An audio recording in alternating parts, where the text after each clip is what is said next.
No lie, folks, that was the nicest boat ramp restroom I've ever been in.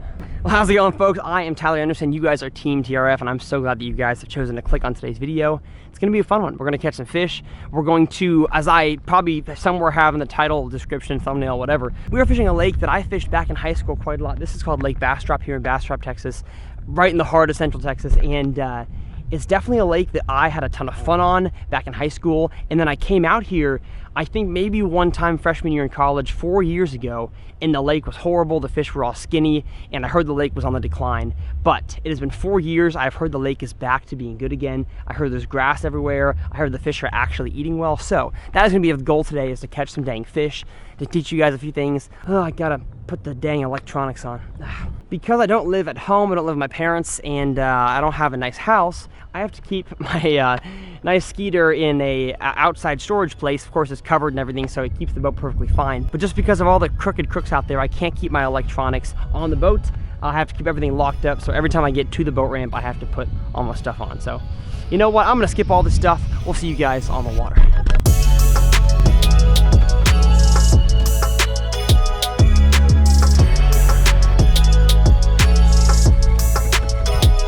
I'm excited, man. It's been 4 years since I've been out here. There was an old guy back there at the dock that had some trolling motor issues, so he didn't catch any today, but I see a few boats kind of sitting on some of my old stomping grounds. So the mapping is up. We were waiting for Navionics to load, and we'll see y'all when we catch some fish.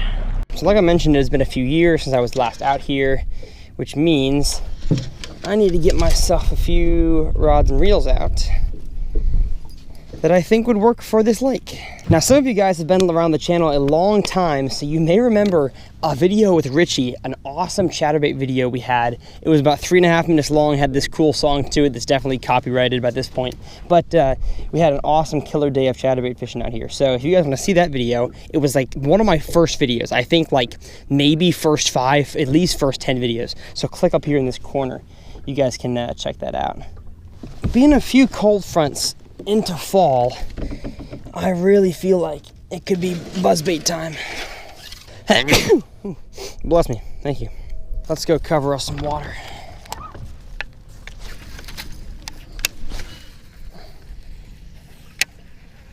Oh wow, it's gonna go far out there.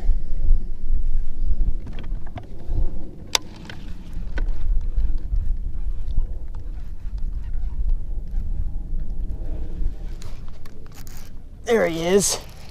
Oh man, okay. On the fluke, interesting. My third cast with the fluke and I catch one. I saw something kind of boiling up behind it as I was working it back in, and that was him. Hello, buddy. Thank you, my friend, for showing me a little bit of secret here. So they definitely are eating shad. I saw him schooling up behind it, but they don't want it fast. So that's good to know. I know I just made a fluke video, but if it works, guys, throw it. That's the one thing that you guys will learn about my channel, is that I keep things really simple. Of course, I have a nice bass boat, all this gear, but I really keep things, you know, as simple as I can. And that applies to baits as well. You know, I don't like to go into intricate detail about the colors and the sounds and actions. If it catches fish, it catches fish, and I'm gonna tell you guys. And so lately, the Strike King caffeine shad has been catching me fish everywhere I go, purely because fish are eating bait fish. And when they're eating bait fish, they're not in a crazy, you know, feeding fast mood. They want to eat something like this, and this is really the only, this and a hard jerk bait are the only lures that apply in this category.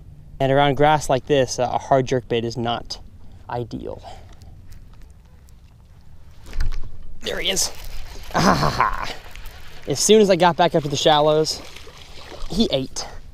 Little guy. Ugh. That's how they're eating it, folks. They want that caffeine shad in their mouth. Ugh. See you, bud? Okay, we have figured out the pattern. It's possible the swim jig could work as well. It's kind of a subtle shad presentation, but as long as I keep catching them on this, that's all I care about. Need to get moving around. Been sitting too still lately when I'm fishing. Wow, that stuff's thick. That stuff's thick with like 17 C's. Ugh, come on. gosh. All right, chatterbait is not going to be what gets it done today. It is too thick. Just made our way out to a main lake point. The thing about this lake though is that I don't really feel like many of the, I don't know, location-specific instructions help. It's such a small lake.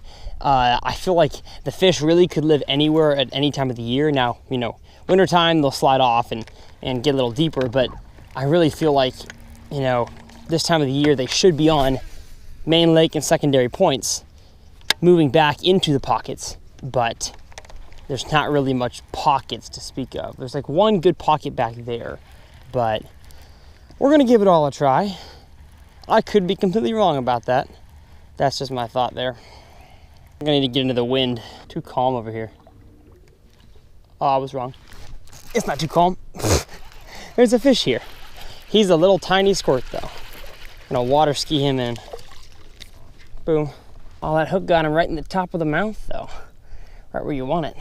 Oop, popped out. Thank you, buddy. Go find your second stepsister, Sandra. Where's she at? Where's Sandra, huh? Someone tell me where the flip Sandra is. I heard Sandra weighs 7 pounds. I want to meet her. So we were out here on the main lake. I've been fishing out here for, I don't know, half an hour or so. And I can't seem to figure out if the fish are up shallow. I mean, I've caught a few up shallow and none offshore, but I just really believe there's gotta be a school of fish sitting out here somewhere. So I rigged up a Carolina rig and I've been dragging it around some kind of rocky, grassy areas out here. Like basically the only main lake hump on the whole lake. And haven't gotten a single bite. So I think I'm gonna reel in. We're gonna go back shallow and just kind of beat the bank like we were. I'm actually gonna run to the discharge real quick. This is a power plant lake. So the power plant discharges water out of it. It usually holds several boats. It's worse in the wintertime than it is right now, but we'll see if we can find ourselves a spot in there. Okay, made our way to the discharge. I feel like they're running it because it looks like we have current. It could be wind. Very much could be wind, but either way, nobody's here. Gonna pop open a San Pellegrino. Big thanks to them for spawn. I'm just kidding. I wish. That'd be fun. There he is. Aha, I knew there'd be one. Look at that.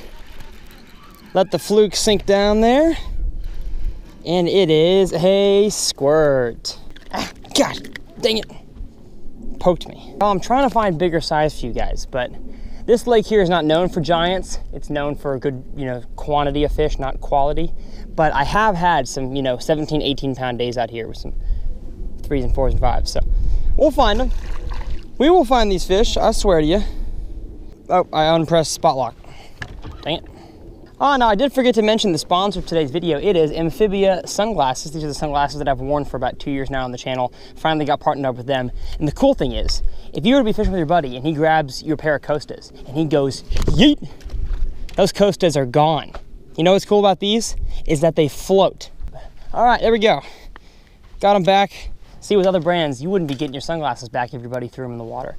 So you guys can use code TRF15 for 15% off Amphibia sunglasses. Some great frames, some awesome lenses, of course. They're polarized to see in the water and they float. Some of the best sunglasses I've ever worn. Incredibly clear vision. And again, TRF15 is the code to use. Really helps me out. So that's sponsor plug. Let's catch some more fish. Every time I do this sponsor plug, I gotta keep drying my sunglasses. Speaking of shirts that are good to dry your sunglasses, AFCO. Come on, buddy. Got him. Oh, baby. Not a big one, but that's pretty cool that I was seeing that bass schooled up over there, feeding on something.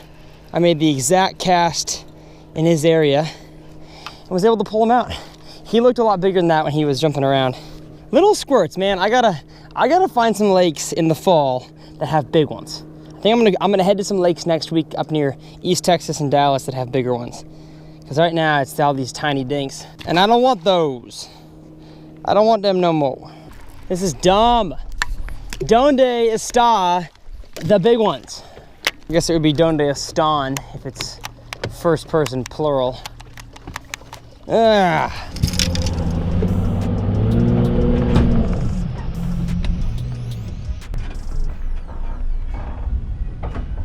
Well, boys and girls, we are back where we started. At the ramp where we began today. I was definitely more optimistic about today, but you know, you can't win them all. You really can't. You can win some of them, but you can't win them all.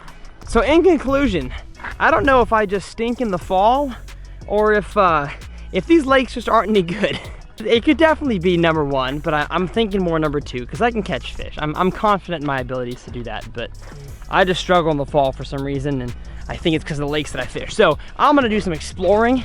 Tomorrow I'm actually going to fish a pretty cool lake down in South Texas. So you guys will see that video here in the next few days on the channel, but I'm excited about tomorrow. We're gonna catch probably some bass, but also probably a completely different species. So all the gear that I used in today's video, I think the fluke was really the only thing that I caught fish on. So the Lew's Hyper Mag, I think 6:8 to 1, 7:5 to 1. Gear ratio really doesn't matter. I mean, 7:5 to 1 is a good gear ratio just in general. And then I have the TP1 Black Speed Stick 7.2 medium heavy, some 12-pound Seagar Abrasive X fluorocarbon, and of course, the Strike King caffeine shad. Little soft plastic jerkbait. So all that stuff will be linked below in the video description for you guys to purchase. And we'll see you guys on the next exciting episode. And I promise it's gonna be super dope of TRF.